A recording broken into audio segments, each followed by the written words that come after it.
Good morning, everybody. Admiral Preparedness here. I've got a cold, so I wasn't feeling very well yesterday to do a demo on anything, but today I'm feeling a little bit better. I don't know if you guys have ever seen these at these warehouse type stores. You can buy your food in these packages of 3, sometimes 2, depending on the size. This is $3.41 for 3 bottles of Bertolli. This is really good pasta sauce.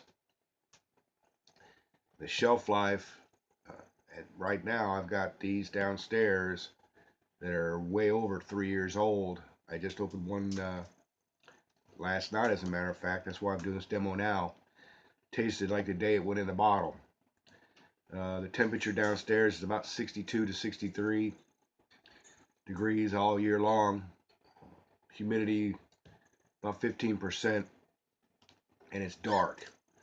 Light will destroy the interior because light, like you say, anything else can get in there and do some damage. When I buy these, I don't buy the ones right in direct light of the consumer. I always reach back. If I can, I try to dig to get down further into the pallet, so I can almost be assured that it's been in the dark since the time it went in that pallet. I could never get the manager of the store to tell me when these were delivered to get an idea of how long they are from the manufacturing process through distribution into that building that I buy them from. That's a tough cookie to get those guys to own up to, because they really don't want to do that, and they really don't want to give you the information. For simple fact is, they got to go back and look at the records, and to them it's just a big pain in their rear. These guys have a Best Buy of October 2018. Well, it's 2017 now, so I can almost guess that these are probably about maybe a year, if that, from manufacturer to the warehouse where I bought them. And the plus is these bottles can be reused for your home canning. The lids, of course, you dispose of. Like I've been trying to tell people, it was sealed once, it can seal again. Most people use these for knickknacks around the garage. All those little tchotchkes that just laying around that you want to categorize and place someplace. These are perfect for that also. Reuse your bottles, folks. Don't throw them away. I mean, if you got a house, every American home that I've been into since I've been a child is full of clutter. I'll be honest with you. We're consumers, and we like to buy stuff either a spur of the moment, or we plan on it, or we do months and months of research. But I could go in your kitchen right now and find that clutter drawer. Screws, nuts, washers, little things that you can stick your finger, pick your finger, uh, put them in these guys. Recycle.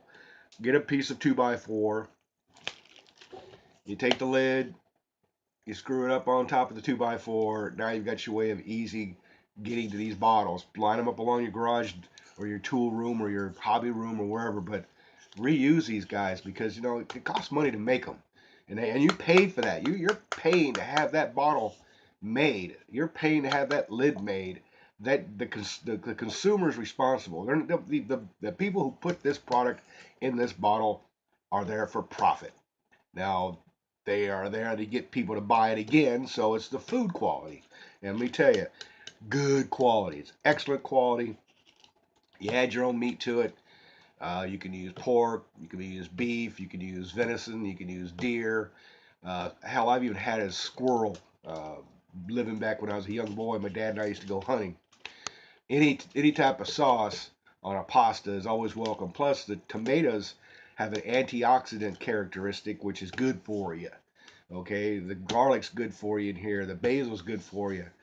Uh, if you take anything from this discussion this morning, don't waste, reuse, reduce. Okay.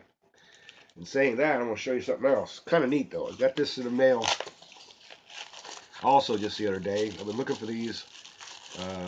They've been knocking them off left and right, so there's no patent on them. But this one I like best of all because it is you can take it apart, and then you can clean it. You know, you got your can opener.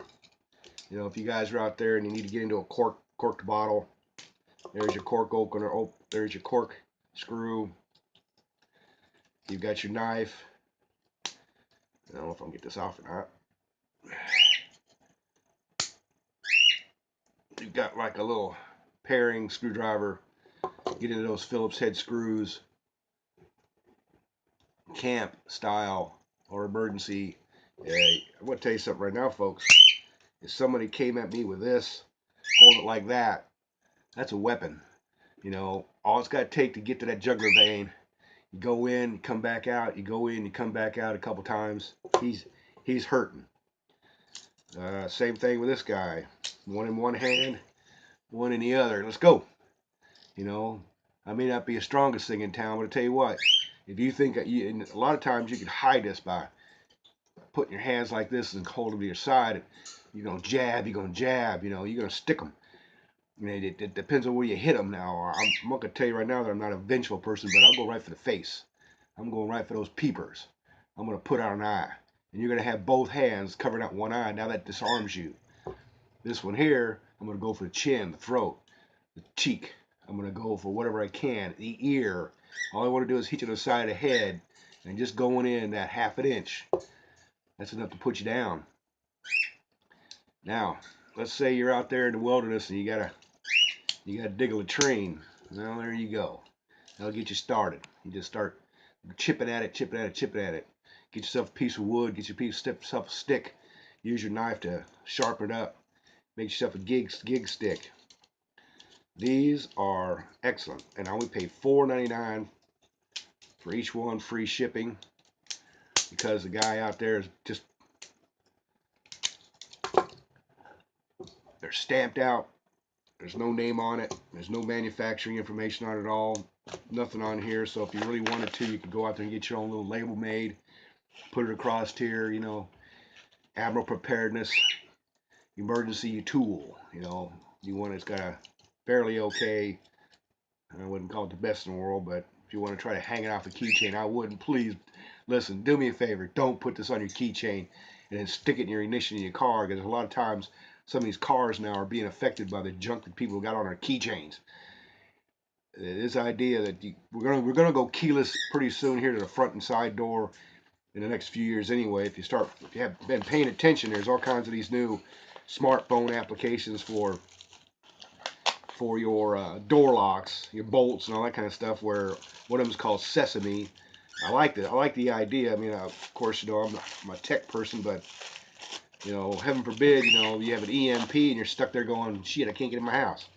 So, you know, don't ever leave a window open. Don't ever do that kind of thing. But just remember that when you start trusting technology, it might bite you in the ass later. Somebody takes your cell phone. Okay, well, you can clear it from some other source.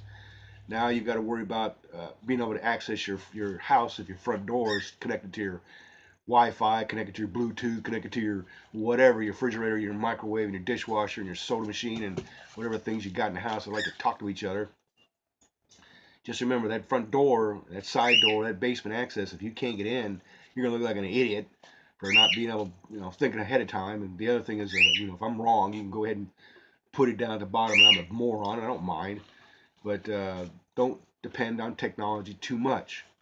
A lot of people out there, I'm sorry to say this, but shortly after the lights get turned off, they're going to perish. I'm probably going to be one of them, since I'm taking the kind of medication now that I've got to take for the rest of my life to stay alive. So I think my prepper days are pretty much going to be over, but at least I could pass on the information to other people, youngsters and elders and other people who are just now getting the clue about how to be prepared. To go back in American history, even talk to your own relatives who are over 50 and say, you know, what did grandma do? Man, these people are out there hunting. I mean, there wasn't a grocery store prior to World War II like what we have now. You went out there and lived day by day. I remember as a young boy when we first moved to Eastern Tennessee, got our bicycles out on a Saturday morning, packed up a lunch, put them in a backpack, and just disappeared for the rest of the day. We're out there bike riding, and we come up on these hollers. You know, that's a hollow or holler. You want to call them a holler. It's just a backwoods area where somebody's living, and you go, hey, I recognize that kid. I go to school with him, and you ride up to their house, and they got chickens everywhere. Uh, they welcome you into their home, and there's an apple pie sitting on the table, and you have a little bit of that, some ice cream. It's homemade. They got a cow out back. Uh, you have to go to the restroom. You're looking around the house going, the kid says, "What are you doing?" Well, I got to go pee. He goes, "No, you got to go outside. There's a shack in the backyard." You go back there, and sure enough, there's a 5 by 5 room where it's got a half moon on the door, and you open up that crickety door, and there's this hole. And you look for toilet paper. It's a Sears catalog. For crying out loud! This is in 1967. But I digress. I hate to do that. When that bird starts to yap, it makes me a little bit wanting to strangle his butt and throw him in the cook stove. But these guys are pretty cool. Like I said, it's got a little. You got to get one of these. I'm gonna put a link.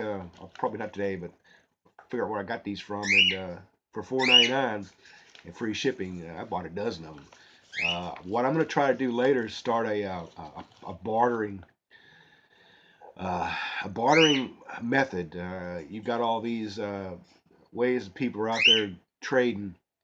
I've seen a couple of them on the TV where you load that down app on your computer phone, and next thing you know, your telephone message center says, "Hey, I see you got this for barter or for trade or for sale. Or how much is it, or what do you want to trade for?"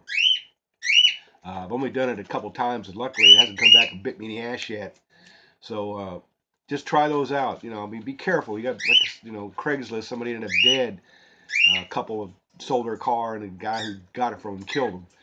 Uh, if you're going to do any trading, do it in a well lit, open area with a lot of people, uh, and that'll protect you from being a victim. Never let them into your home. Whatever you do not let anyone into your home while you're doing these barter things. You want to meet them someplace, or if you know somebody that's got some uh, property where the population travels by frequently, they want to let you set up a table or something. That's fine. When I used to own my store here in town, there was a big parking lot out front. I would welcome anybody on a Saturday or Sunday to come out and set up their yard sale, and it did very well. I got some residual customers from it. It's not what it was for, but you got junk, you got crap, you got stuff you just throw in the trash and you say, "I don't want this anymore." There's the old saying is, "One man's trash is another man's treasure. One man's treasure is another man's trash." Uh, yeah, see these hoarder programs on a box. I mean, I feel for some of these people because they won't throw nothing away. I mean, nothing. They don't throw anything away. It's up to the ceiling, and then the health department comes in and gives them a throw away their house permit. They can't live in the house no more because it's uninhabitable. Terrible way to live. Out in California back in '93, they had an earthquake in Northridge, and one person died by being crushed to death just by newspapers. They'd hoarded newspapers, and the big pile, there was, large wall section was just full of these, and it fell on them and crushed them during the earthquake. Saying that, look around your house. Goodwill, Salvation Army, your churches. You've got clothes out there. You turn them into rags, or shoot. I know that when I was in Africa, back when I was in the Navy, a pair of old dungarees went for a whole day's hotel, food, and nice hot shower in a hotel that doesn't normally have hot water, just for a pair of old dungarees. Now, people are willing to barter. That's about it. Ran out of stuff to talk about. Yeah, and I've got a cold and I really feel terrible. I'm going back to bed. Admiral Preparedness there. You guys take care. Bye now.